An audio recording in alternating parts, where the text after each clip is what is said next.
Il y a quelque chose qui se passe. Dieu agit. La meilleure chose que tu peux apprendre, c'est comment est vraie la parole de Dieu et comment Dieu t'aime. Dieu veut le meilleur pour toi. Bonjour tout le monde, ça me fait tellement plaisir de vous visiter sur vos écrans, ça me fait tellement plaisir de vous visiter, que vous puissiez me voir et après ça, je peux vous lire. Ah, quelle belle façon de pouvoir communiquer à distance. Nous avons cette semaine un sujet qui me tient tellement à cœur, c'est le sujet de la prière. Pour ceux qui sont avec nous depuis lundi, vous avez vu que la prière, c'est un organe vital. La prière dégage une puissance. La prière, c'est prier la volonté de Dieu, de savoir qu'il nous écoute et qu'il répond. Parce que s'il nous écoute, bingo. Moi, tout ce que je veux, c'est que Dieu m'entende. Amen. Et pour cela, c'est prier sa volonté. Eh bien, moi, je veux commencer en donnant un petit témoignage personnel de quelque chose de grandiose qui s'est passé dans ma vie concernant la prière. C'est que lorsque j'étais jeune chrétienne, j'avais à peine quelques mois, j'avais encore ma petite couche de bébé dans le Seigneur. Et ma belle-sœur, Dolores, a planté en moi quelque chose qui a demeuré toute ma vie. Puis toujours, je serai reconnaissante d'avoir eu cette révélation par elle. Elle est arrivée tout doucement, puis elle me dit, tu sais, Chantal, que tu es appelée à enseigner. Je le savais, mais j'étais loin d'être rendue là. J'étais nouvelle dans le Seigneur. J'ai dit, oui, je le sais. On dirait que je le sais qu'un jour, je vais partager la parole de Dieu. Elle dit oui. Puis elle dit, vu que tu es appelée à enseigner, tu savais-tu que tu peux te préparer en prière pour ça? J'ai dit, ah oui? Moi, je ne savais pas grand-chose. Fait que tout ce qu'elle me disait, là, j'étais comme une éponge, puis je le prenais. Et j'ai toujours appliqué les bons conseils que j'ai reçus. Et elle me dit, oui, elle dit, je vais te montrer quelque chose dans la parole de Dieu et tu pourras le confesser pour toi. Et quand elle m'a montré cela, c'est devenu ma confession à tous les jours. Je l'ai faite au moins 7 ans sans passer une journée. Et après ça, c'est devenu plus à l'occasion. Mais pendant 7 années, à tous les jours, je l'ai fait. Et on va tourner à Proverbe 16. Et lorsqu'elle m'a montré ces écritures-là, elle a dit, tu sais, tu prends la parole et tu la personnifies. Tu la prends pour toi. Alors c'est merci Seigneur que je, et tu la personnifies et tu l'établis. Parce qu'elle dit, la parole de Dieu, là, c'est la volonté de Dieu. Et il n'y a rien, c'est ça qu'il faut que tu fasses. Il faut que tu pries la volonté de Dieu. Alors elle m'a emmené dans Proverbe 16 et je vais vous lire le verset. Je vais commencer au verset 20. Ça dit, « Celui qui réfléchit sur les choses trouve le bonheur, et celui qui se confie en l'Éternel est heureux. » Le mot « heureux », c'est le même mot pour « béni ». « Celui qui est sage de cœur est appelé intelligent, et la douceur de ses lèvres augmente son savoir. » Alors voici comment je le lisais, le verset 21. « Seigneur, je suis sage de cœur et je suis appelée intelligente, et la douceur de mes lèvres augmente mon savoir. » Je trouvais ça tellement beau. Après ça, elle dit, tu vas au verset 23, puis elle dit, « Regarde, celui qui est sage de cœur manifeste la sagesse par sa bouche, et tout l'accroissement de son savoir paraît sur ses lèvres. » Alors moi, je l'ai toujours lu comme ça. « Seigneur, je suis sage de cœur et je manifeste cette sagesse par ma bouche et tout l'accroissement de mon savoir paraît sur mes lèvres. » Je ne pouvais pas trouver de plus belle confession de la volonté de la parole de Dieu dit dans des mots si merveilleux. Moi, j'aime les poésies, j'aime les poèmes, j'aime lire.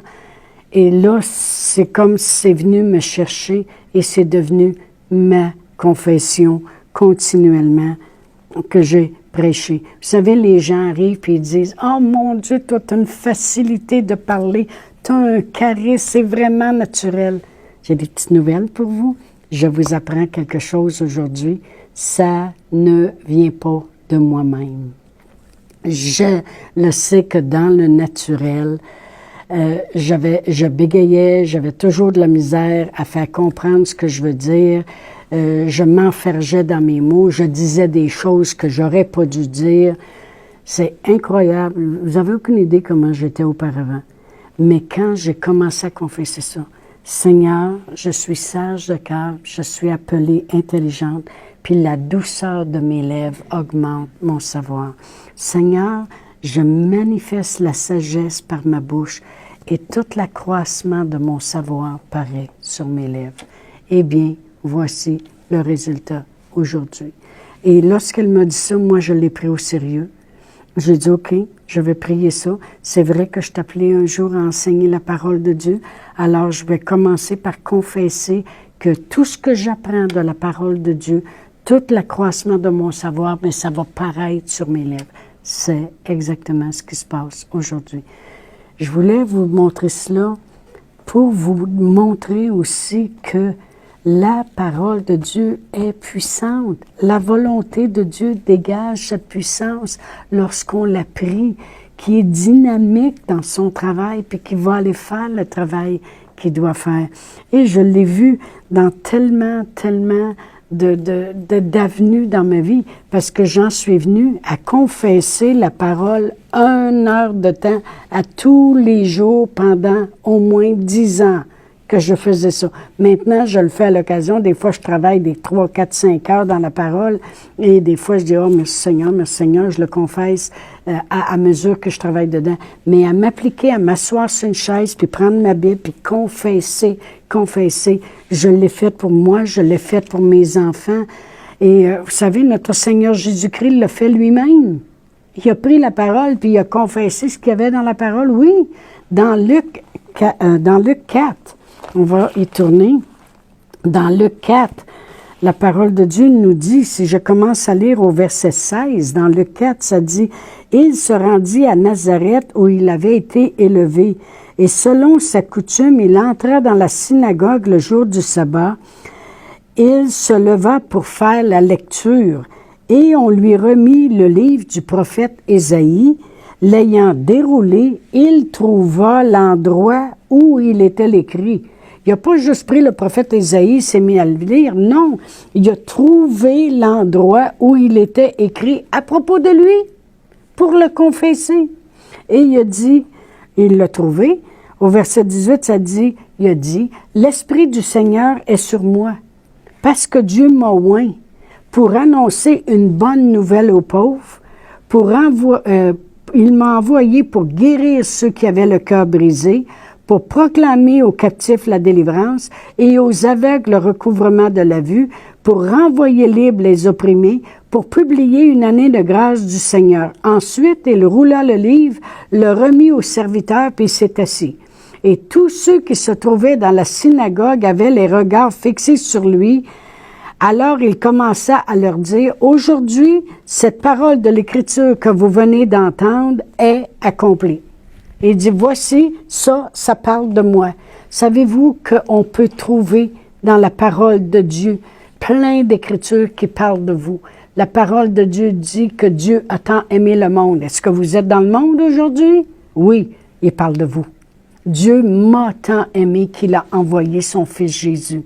La parole de Dieu nous dit que toutes ces choses arriveront, que si on demande, ça va nous être fait. Quiconque croit. Quiconque. Êtes-vous un quiconque? Oui. Vous croyez? Oui. Voici les miracles qui accompagneront ceux qui auront cru. Êtes-vous un croyant? Oui. Ça vous concerne, vous. La parole de Dieu est pour nous, est pour chacun de nous. Chacun peut prendre la Bible et la personnalifier. C'est Dieu qui nous parle. C'est son testament qui nous laisse à chacun de nous. Jésus lui-même a trouvé un endroit qui parlait de lui. Et il l'a établi devant eux. Il y avait tous les regards sur lui, puis il a dit, aujourd'hui, cette parole-là, c'est moi. Ça vient de s'accomplir. C'est exactement ça que je vais faire. Je vais donner une bonne nouvelle aux pauvres. Je vais guérir les aveugles. Je vais renvoyer libres les opprimés, puis je proclame une année de grâce. Merci Seigneur. Alors, c'est devenu tellement grandiose dans ma vie. La journée que vous pouvez comprendre l'importance de prier la volonté de Dieu, puis de savoir que ça, c'est sa volonté. Il vous écoute, vous allez avoir ce que vous dites. Merci Seigneur, vous pouvez changer des grandes choses. Ma belle-sœur, elle me dit aussi, elle dit, un jour, tu vas devenir prospère. Elle dit, un jour, là, les gens vont te donner des choses qui ont des grandes valeurs. Des choses qui... puis elle dit, faut faire attention. Ça, c'est comme quand quelqu'un gagne le million, puis il vire fou avec ça, puis en dedans de 2 ans, il est revenu aussi pauvre qu'avant parce qu'il n'a pas su comment. Elle a dit, prépare-toi d'avance. Elle me disait toujours ça, prépare-toi d'avance. La prière, c'est se préparer d'avance. Prépare-toi d'avance. Puis là, elle m'a emmené dans 1 Timothée. Et puis ça, c'est une prière que j'ai priée. Et je l'ai confessée comme si c'était moi, exactement de moi que Dieu parlait, parce que moi, je le savais que Dieu m'amènerait dans une prospérité et je voulais m'assurer que j'avais cette protection-là sur moi de ne pas virer folle avec ça. Amen. Il y a des gens qui m'en ont donné des bagues en or avec des diamants. Et je me surveillerai de bord, puis quand Dieu a dit « donne-la un autre », je l'ai pris, je l'ai donné à un autre. Je ne suis pas attachée aux biens terrestres et je ne m'attacherai pas aux biens terrestres non plus. Et la prospérité, je la fais circuler aussi. N'oubliez pas ça.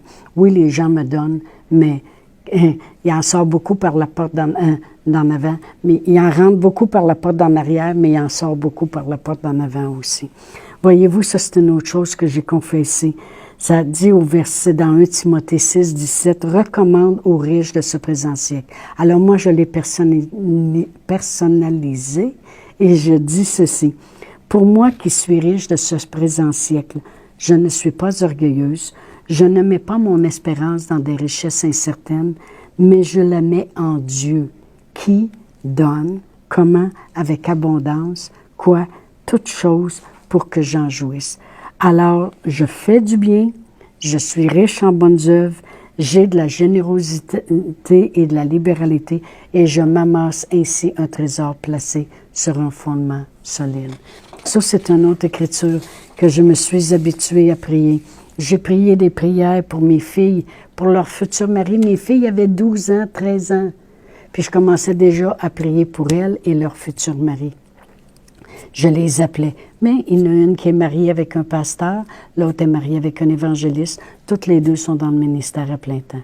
Parce que je le préparais d'avance. Je le confessais. J'allais dans le psaume, je disais, Seigneur, il ne s'assied pas avec des moqueurs, mais il médite ta parole jour et nuit. Ils sont comme des arbres plantés près d'un courant d'eau qui donne son fruit en sa saison et dont le feuillage ne se flétrit point.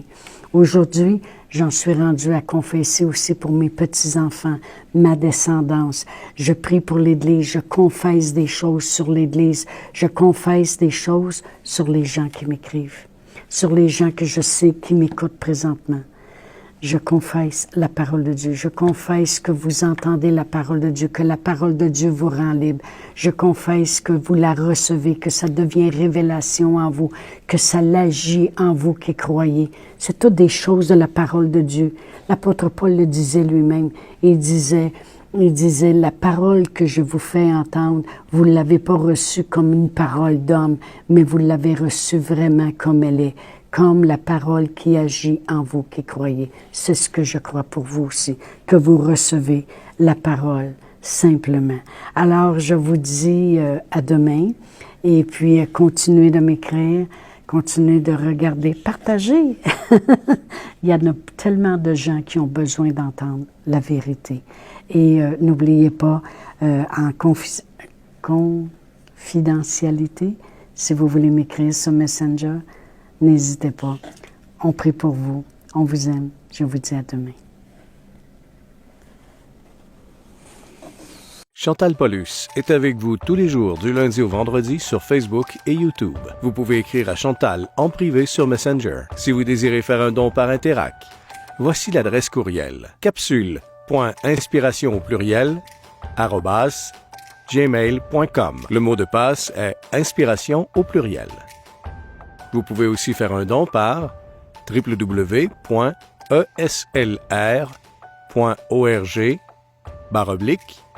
DONS.